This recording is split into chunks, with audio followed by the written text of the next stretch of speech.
Hi everyone, I hope you all are fine. आज से हम एक नया इनिशिएटिव शुरू कर रहे हैं। जो भी इम्पॉर्टेंट आर्टिकल्स हैं उनको हम आर्टिकल वाइज पढ़ेंगे। मतलब कि जो इम्पोर्टेंट आर्टिकल है वो मैं अलग से एक्सप्लेन करूँगी इन डिटेल। इंडियन पॉलिटी की प्लेलिस्ट अलग है, वो टॉपिक वाइज है, बट ये इम्पॉर्टेंट आर्टिकल्स मैं अलग से सेपरेटली आपको पढ़ा रही हूँ। आज हम पढ़ेंगे आर्टिकल 355, 356 एंड 365। आर्टिकल 355 क्या बोलता है? Duty of union. यूनियन को हम सेंटर भी बोलते हैं। तो इनकी क्या ड्यूटी बनती है? To protect every state against external aggression and internal disturbance. National emergency जो होती है उसमें दो तरह की इमरजेंसी होती है, मतलब एक तो एक्सटर्नल एग्रेशन होता है, एक इंटरनल डिस्टर्बेंस होता है।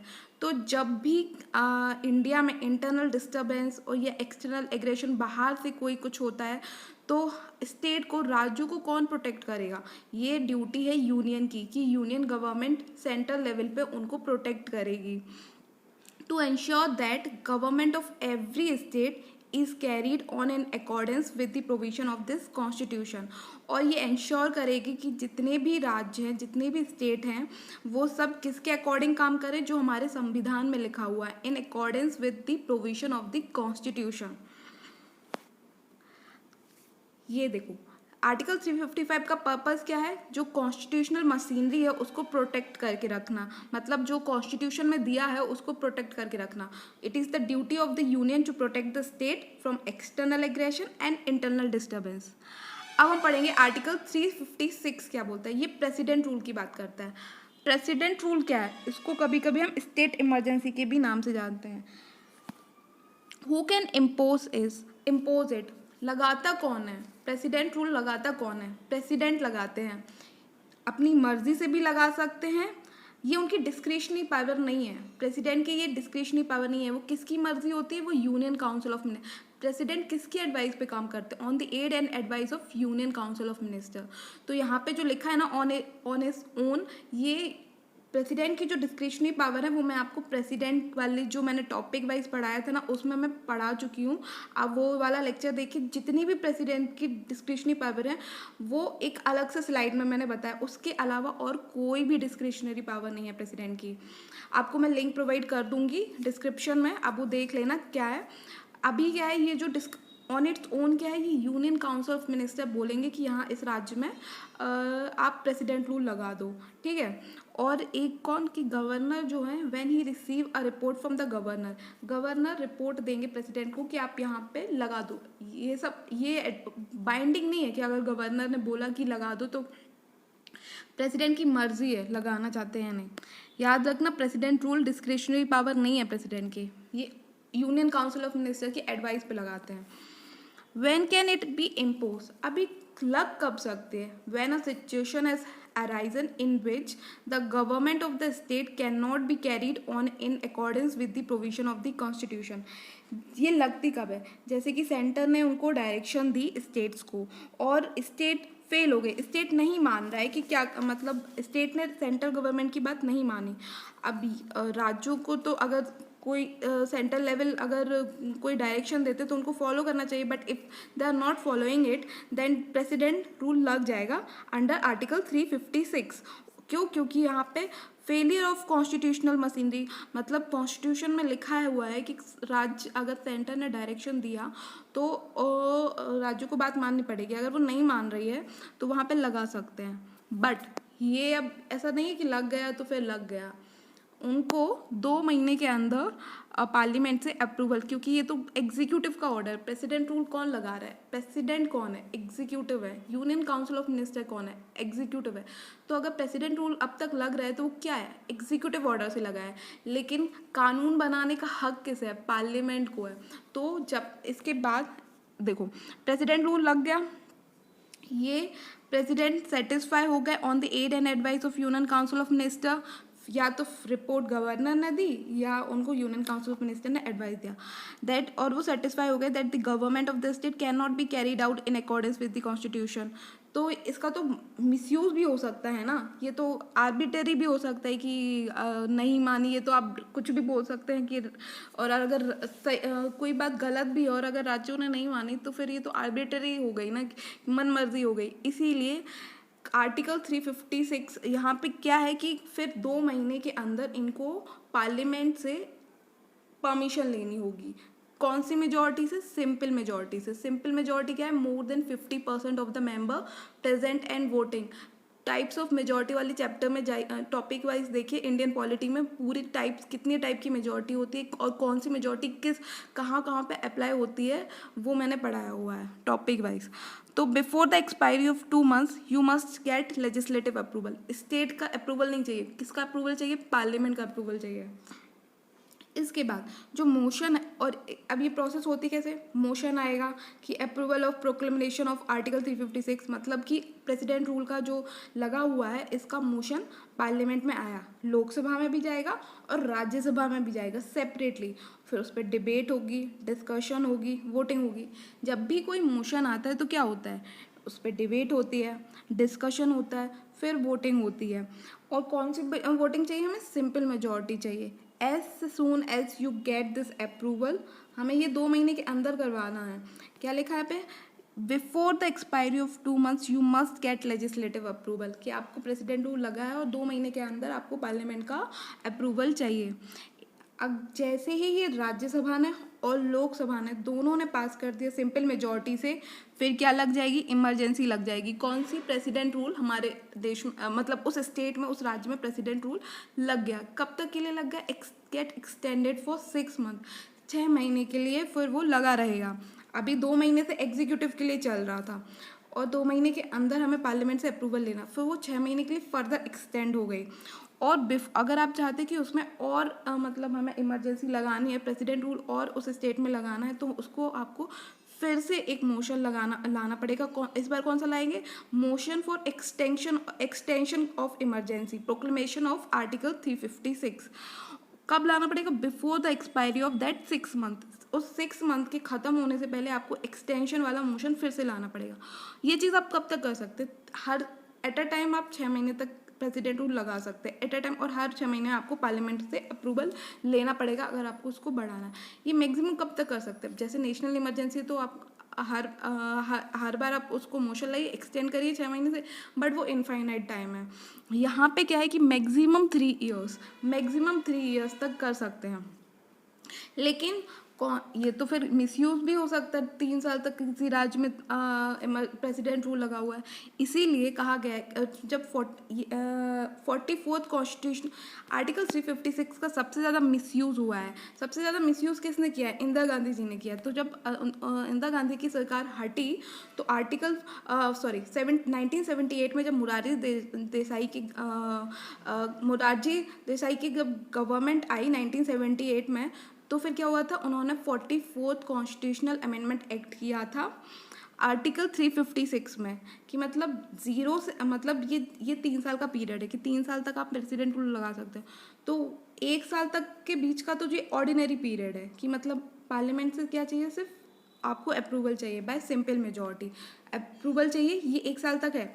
लेकिन जब आपको अगले साल फिर लगाना है, जो 2 साल का पीरियड होता है वो एक्स्ट्रा ऑर्डिनरी होता है कि आप 1 साल तक तो इजीली आपने लगा ली, 2 साल मतलब उसको फर्दर 1 साल के बाद एक्सटेंड करने के लिए, कि इसको सेफगार्ड करने के लिए क्या इन्होंने ऐड किया 44th कॉन्स्टिट्यूशनल अमेंडमेंट एक्ट 1978 में, कि 2 कंडीशन लगा दी इनमें से कोई भी एक कंडीशन आपको फुलफिल करनी है। कैसा? कि या तो देश में नेशनल इमरजेंसी लगी है इसलिए आपने प्रेसिडेंट रूल लगा के रखा है उस राज्य में कि वहाँ पे कुछ ठीक नहीं चल रहा है, और या तो फिर इलेक्शन कमीशन को इलेक्शन कंडक्ट कराना पॉसिबल नहीं है, ये लिखित में देना पड़ेगा। किस में देना पड़ेगा? रिटर्न में देना पड़ेगा कि इलेक्शन पॉसिबल कराना कंडक्ट नहीं है उस स्टेट में।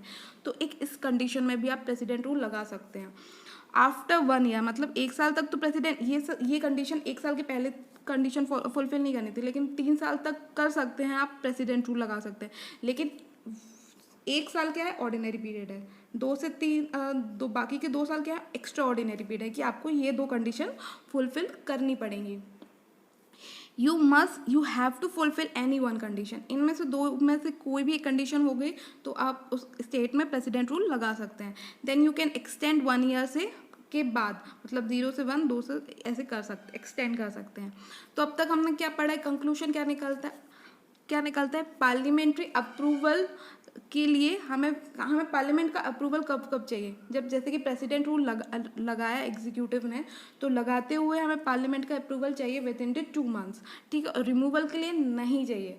प्रेसिडेंट ने लगाया, फिर वो सब्सिक्वेंट प्रोक्लेमेशन करेंगे, घोषणा करेंगे कि प्रोक्लेमेशन मतलब क्या होता है, घोषणा करना, तो वो घोषणा करेंगे कि अब प्रेसिडेंट रूल उस राज्य में नहीं है, तो इसके लिए पार्लियामेंट का अप्रूवल नहीं चाहिए है।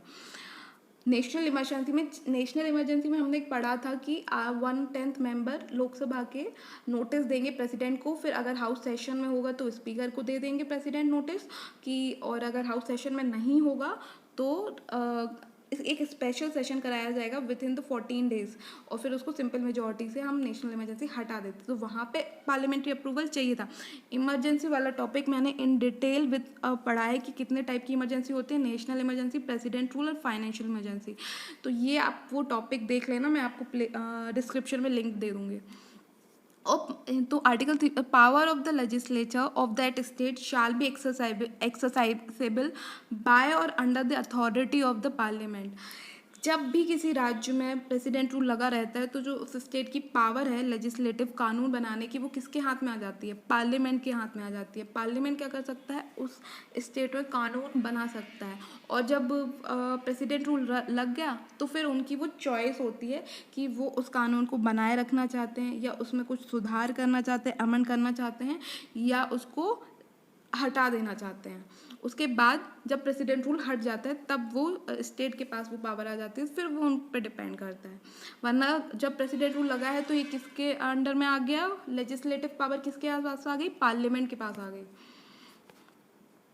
तो इफेक्ट क्या क्या होता है, प्रेसिडेंट में assume to himself function and power of the government, president के पास पावर आ गई, और फिर वो पावर वो किसके दे देते हैं, पार्लियामेंट को दे देते हैं। पार्लियामेंट में ऑल्सो प्रेसिडेंट में also declare that power of the legislature of that state shall be exercisable by or under the authority of Parliament. May का मतलब होता है नॉट कंपलसरी, और शाल लिखा हो जब कभी कॉन्स्टिट्यूशन में, इट मीन्स कि ये मैंडेटरी है। शाल मीन्स मैंडेटरी, कंपलसरी, और मे मीन्स कि नॉट कंपलसरी। और हमें ये हम पढ़ चुके हैं, approval by parliament with in 2 months by simple majority, can remain in operation for 6 month at a time. यहाँ एक आपने मोशन लाया, 6 महीने के लिए लग गया, उसके बाद अगर आपको फर्दर एक्सटेंड करना है, require regular approval for every 6 month. Maximum period of 3 years, कि 3 साल तक लग सकती है, after which constitutional machinery must be restored, कि आपने 3 साल तक लगा ली, उसके बाद स्टेट को उनकी पावर दे दी जाती है, और वहाँ से प्रेसिडेंट रूल हट जाता है।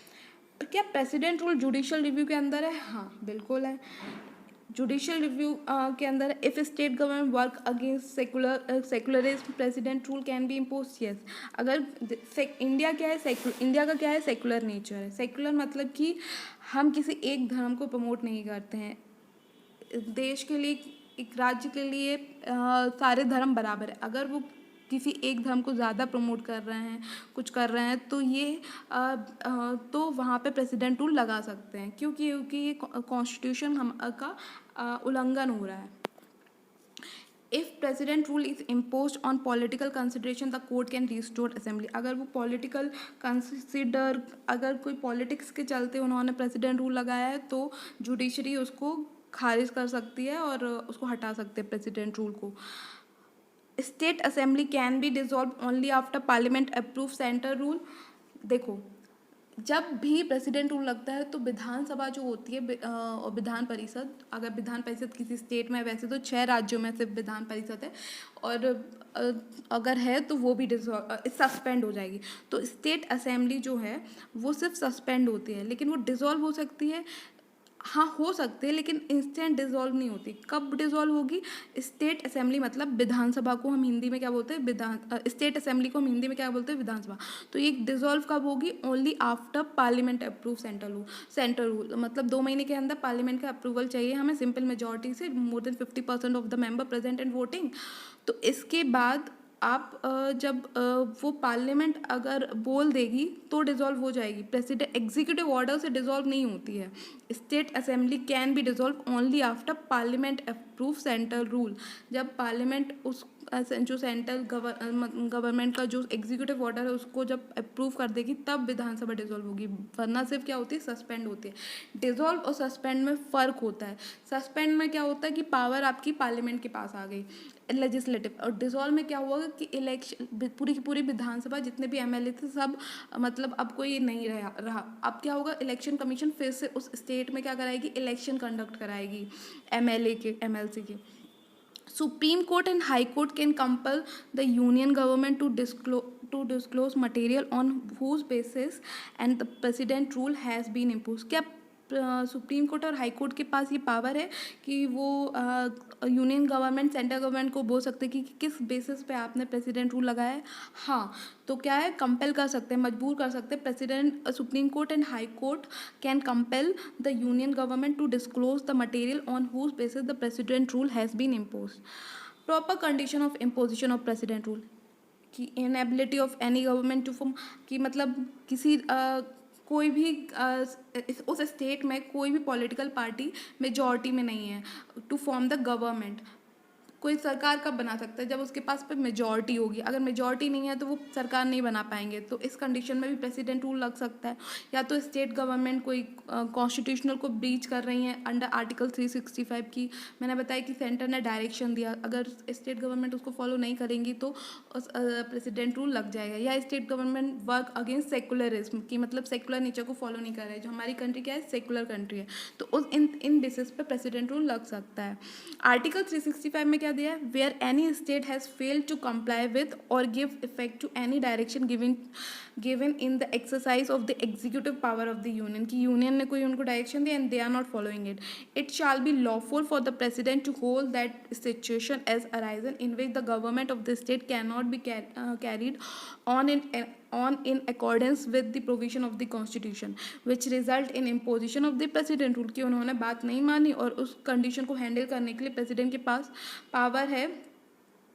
इट शैल बी लॉफुल, ये लॉफुल होगा कि प्रेसिडेंट उस स्टेट में इमरजेंसी लगा लें। अब एक क्वेश्चन है, Rajya Sabha can act as a de jure de facto Parliament of India. De jure मतलब होता है इन लॉ और डी फैक्टो मतलब होता है इनफैक्ट। मतलब कि अगर इमरजेंसी लगी हुई है, चाहे अंडर आर्टिकल 352 नेशनल इमरजेंसी लगी हो या आर्टिकल 356 प्रेसिडेंट रूल लगा हुआ है, स्टेट इमरजेंसी लगी हो, अगर लोकसभा डिसॉल्व है, सपोज कि प्रेसिडेंट ऑर्डर से एग्जीक्यूटिव ऑर्डर से क्या लग गई, इमरजेंसी लग गई, तो अगर नेशनल इमरजेंसी लगी है तो हमें पार्लियामेंट का अप्रूवल चाहिए विद इन 1 मंथ, और अगर प्रेसिडेंट रूल या फाइनेंशियल इमरजेंसी लगी है तो हमें कौन सा पार्लियामेंट का अप्रूवल चाहिए विद इन 2 मंथ्स। तो इस कंडीशन में अगर लोकसभा डिसॉल्व है तो अब पार्लियामेंट्री अप्रूवल कैसे मिलेगा, क्योंकि अप्रूवल तो हमें लोकसभा से भी चाहिए और राज्यसभा से भी चाहिए। तो अगर लोकसभा डिसॉल्व है ऑलरेडी तो क्या राज्यसभा डिसीजन ले सकती है, the decision of the Rajya Sabha will be deem as the decision. मतलब कि अगर राज्यसभा ने कोई ले लिया लोकसभा डिसॉल्व है और तो हमें और दोनों से पास कराना है, तो राज्यसभा उस कंडीशन में जब लोकसभा डिसॉल्व है तो वो डिसीजन ले सकती है। और जिस दिन लोकसभा की फर्स्ट मीटिंग होगी उसको 30 डेज अप्रूवल देना, 30 डेज के अंदर उसको अप्रूवल कराना पड़ेगा। इफ़ नॉट इमरजेंसी वहीं पे ख़त्म हो जाएगी, चाहे वो नेशनल इमरजेंसी लगी हो या चाहे प्रेसिडेंट रूल लगा हो। कि मतलब जब लोकसभा डिसॉल्व थी तो राज्यसभा ने डिसीजन तो ले लिया, लेकिन जब लोकसभा वापस आई तो 30 दिन के अंदर उनको लोकसभा से अप्रूव कराना है। अगर नेशनल इमरजेंसी है तो हमें स्पेशल मेजॉरिटी लगती है, 2/3 of the member present and voting plus 50% of the total strength, और अगर प्रेसिडेंट रूल लगा है तो हमें सिंपल मेजॉरिटी चाहिए पड़ती है। वहीं जब नेशनल इमरजेंसी हटानी हो तो हमें सिंपल मेजॉरिटी से हटा सकते हैं, और जब प्रेसिडेंट रूल हटाना है तो हमें पार्लियामेंट का अप्रूवल नहीं चाहिए पड़ता है। क्या समझे आप? देखो मैंने ये बोला कि जब नेशनल इमरजेंसी चाहिए होती है तो हमें पार्लियामेंट की अप्रूवल चाहिए पड़ती है स्पेशल मेजॉरिटी से। और प्रेसिडेंट रूल लगा हो या फाइनेंशियल इमरजेंसी लगी हो तो हमें कौन सी मेजॉरिटी चाहिए वो होती है, हमें मेजॉरिटी चाहिए होती है सिंपल मेजॉरिटी। और जब हटानी हो तो पार्लियामेंट का अप्रूवल नहीं चाहिए, क्योंकि प्रेसिडेंट ये अपने एक प्रोक्लेमेशन करते हैं, वो हटा देते हैं, प्रेसिडेंट हटा देते हैं। इसमें पार्लियामेंट की अप्रूवल नहीं चाहिए पड़ती प्रेसिडेंट रूल को हटाने के लिए। लेकिन अगर नेशनल इमरजेंसी लगी है तो हमें पार्लियामेंट का अप्रूवल लगाने के लिए भी चाहिए और हटाने के लिए भी चाहिए। हटाने के लिए हमें सिंपल मेजॉरिटी चाहिए और लगाने के लिए हमें 2/3 of the member present and voting please आप और more than 50% of the total strength. Please आप टाइप्स ऑफ मेजॉरिटी वाला चैप्टर देखें और इमरजेंसी वाला टॉपिक देखें, इससे आपको पूरा क्लियर हो जाएगा। एक और सवाल है मेरा, क्या फंडामेंटल राइट्स को अफेक्ट होता है जब प्रेसिडेंट रूल लगते हैं? नहीं, फंडामेंटल राइट और जुडिशरी को कोई हार्म नहीं होता, ना तो आपके फंडामेंटल राइट सस्पेंड होते हैं, ना ही जुडिशरी हार्म होती है। हाई कोर्ट उस स्टेट की, जब भी किसी स्टेट में प्रेसिडेंट रूल लगा हो तो हाई कोर्ट को कोई डैमेज नहीं होता है। That's all for today. अगर प्लीज़ इतना अच्छा पढ़ाया, आप लाइक तो कर ही सकते हो, मेरे चैनल को सब्सक्राइब कर दीजिए। Thank you.